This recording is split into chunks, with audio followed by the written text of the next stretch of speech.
नमस्कार दोस्तों, केजरीवाल ने सोमवार को पार्टी विधायकों की बैठकें बुलाई। बैठक के बाद आम आदमी पार्टी ने कहा कि सभी विधायकों ने कहा है कि गिरफ्तारी के बाद भी अरविंद केजरीवाल ही सीएम बने रहें। जेल से ही सरकार चलेगी क्योंकि दिल्ली की जनता ने सरकार चलाने का जनादेश दिया है। अतिशी ने कहा कि ईडी ने अगर गिरफ्तार किया तो हम जेल से काम करने के लिए अदालत का दरवाज़ा खटखटाएंगे। आपको याद होगा 11 साल पहले 5 अप्रैल को अन्ना हजारे ने नई मुहिम शुरू करते हुए आमरण अनशन का ऐलान किया था। इस गांधीवादी ऐलान का मकसद था भ्रष्टाचार का विरोध। जो जहां था वहीं से भ्रष्टाचार के विरोध में अपनी आवाज़ बुलंद करता रहा। अन्ना भ्रष्टाचार विरोधी मुहिम के मसीहा बन चुके थे और उनके मंच पर बैठे केजरीवाल उस मुहिम के भविष्य। इस आंदोलन से बहुत कुछ हासिल हुआ। जनता का विश्वास, देश के विकास का सपना, सब कुछ इस आंदोलन ने पहली बार आधुनिक युग को दिया। बदलते समय के साथ अन्ना की राजनीति से दूर रहने, पार्टी बनाने के सिद्धांत को त्याग कर केजरीवाल ने राजनीति में प्रवेश किया, पार्टी बनाई। पार्टी का नाम भी ऐसा रखा जिसमें हमेशा आम आदमी अपना अक्स देख सके। जनता ने अक्स देखा भी। दिल्ली में 3 बार केजरीवाल को सीएम की कुर्सी पर बैठाया, पंजाब की गद्दी दी, मध्य प्रदेश में पंचायत चुनाव में भी पार्टी ने टक्कर दी।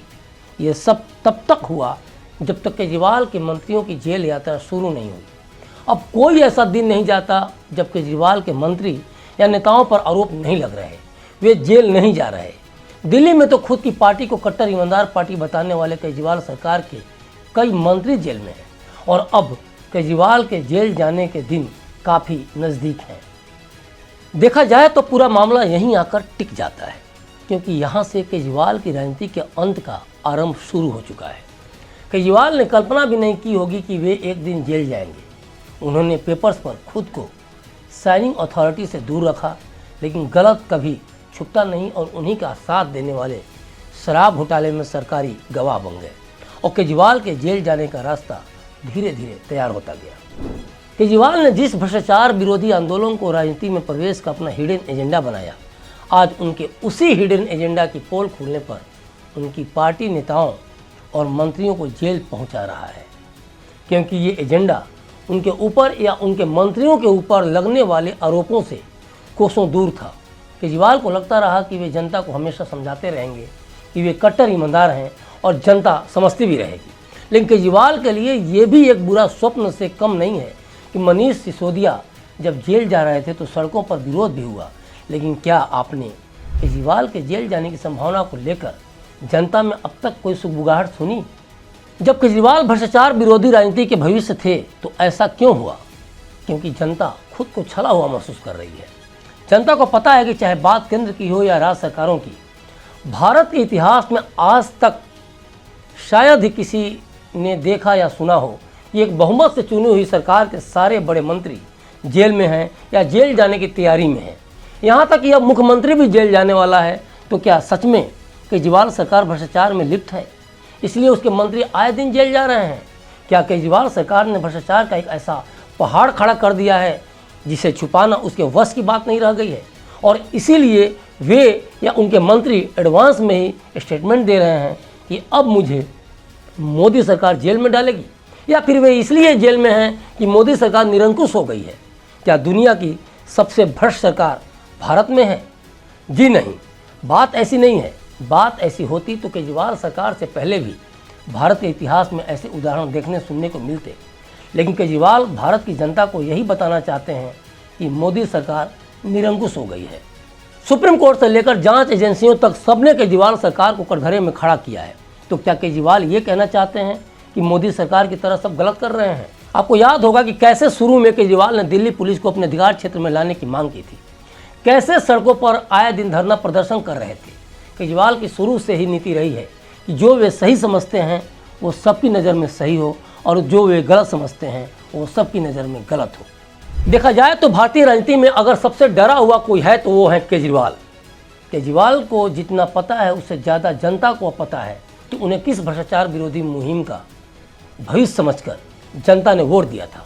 और यही डर केजरीवाल को खाया जा रहा है कि अब जिस तरह से उनकी पार्टी के नेता मंत्री जेल जा रहे हैं वो उन दिनों की याद दिला देगा जिसमें ये शुरू से कहा जाता रहा कि केजरीवाल ने जनता से झूठ बोला, अवसरवादी राजनीति को जन्म दिया, झूठी कस्में खाकर मुकर गए और फिर राजनीति के होकर रह गए और उनकी पार्टी भ्रष्टाचार में लिप्त हो गई।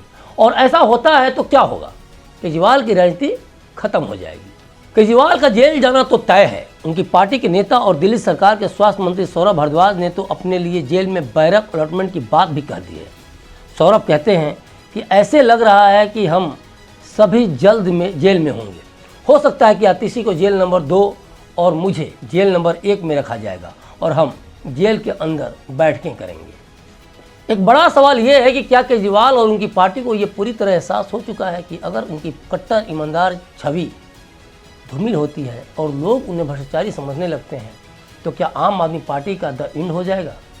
क्योंकि जिस तरह से केजरीवाल का जेल जाना तय है, उसी तरह से इस पार्टी पर अगर भ्रष्टाचार का ठप्पा लग जाता है तो पार्टी का गेम भी ओवर होना तय है।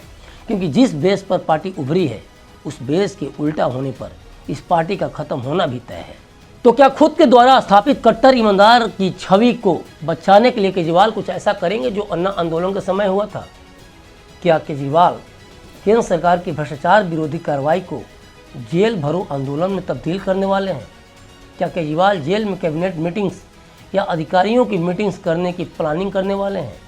क्या वे ऐसा इसलिए करेंगे ताकि जनता को ये मैसेज दिया जा सके कि केंद्र सरकार ने बाध्य किया, काम नहीं करने दिया, इसलिए उन्हें जेल से काम करना पड़ रहा है? केजरीवाल हमेशा से ही केंद्र सरकार पर यह आरोप लगाते रहे हैं कि केंद्र सरकार उन्हें काम नहीं करने दे रही। सोचिए, अगर कोर्ट की अनुमति मिल जाती है और केजरीवाल सरकार जेल से काम करने लगती है तो स्थिति क्या होगी? क्या ये मैसेज किसी अपराधी के उस मैसेज की तरह नहीं जो सज़ा होने के बाद अपने आचरण में इतना चेंज लाता है कि उसकी सज़ा कम या कुछ वर्षों बाद माफ़ कर दी जाती है? क्या केजरीवाल की प्लानिंग जेल में काम करते हुए जनता का सबसे बड़ा हितैषी होने की है, जो केजरीवाल सरकार के काम को देख जनता में ये मैसेज दे सके कि केजरीवाल सरकार बेकसूर है, उसे केंद्र सरकार यूं ही फंसा रही है? इस बात से इनकार नहीं किया जा सकता क्योंकि केजरीवाल ने हमेशा राजनीति में वो चालें चली हैं जिसकी काट शायद ही किसी राजनीतिज्ञ के पास हो। ये बात और है कि राजा को ही शह और मात मिलती है। केजरीवाल ने कुछ उल्टी चाल चली और मोदी सरकार ने घेर लिया। आज अपनी ही चाल के कारण केजरीवाल चक्रव्यूह में फंसते जा रहे हैं। हालांकि केजरीवाल जेल में जाते हैं तो उसे भी एक बहुत बड़े अवसर में तब्दील करने की भरपूर कोशिश करेंगे। वे मनीष सिसोदिया को भगत सिंह का तमगा दे रहे थे। केजरीवाल जब मनीष के लिए बेहतरीन स्क्रिप्टिंग कर सकते हैं तो उनकी पूरी कोशिश होगी कि वे खुद भी हंसते हुए जेल जाएंगे, जैसे शहादत की तरफ कदम बढ़ा रहे हों। उनकी कोशिश होगी कि जेल से वे जो भी फैसले लें उनका हर फैसला एक इतिहास बने। उनकी हर चाल में भाजपा को घेरने की कोशिश होगी। उनकी भरपूर कोशिश होगी कि 2024 में भाजपा या मोदी का अधिक से अधिक नुकसान हो।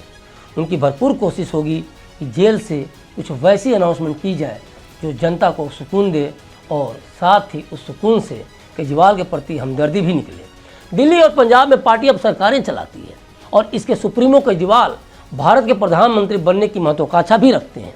इसलिए उनकी आखिरी कोशिश इस तौर पर भी होगी कि जेल यात्रा उनकी संसद की यात्रा की तरफ ले जाए और वे एक दिन भारत के प्रधानमंत्री बने। वे जानते हैं कि उनकी बड़ी लूट पकड़ी गई है और अब आम आदमी पार्टी की जय या क्षय का समय आ गया है। ईमानदारी की नींव पर झूठ का किला अब भरभरा कर गिरने वाला है। इसलिए वे सब करेंगे जिससे कि अगर उन्हें जेल जाना पड़े तो उस सज़ा पर पर्दा डाला जा सके और अपने किए धरे को लेकर जनता को गुमराह कर एक जन आंदोलन में तब्दील किया जा सके, बिल्कुल अन्ना आंदोलन की तरह। अभी तक के लिए बस इतना ही। देखते रहिए क्लिक इंडिया और मुझे दीजिए इजाज़त। शुक्रिया।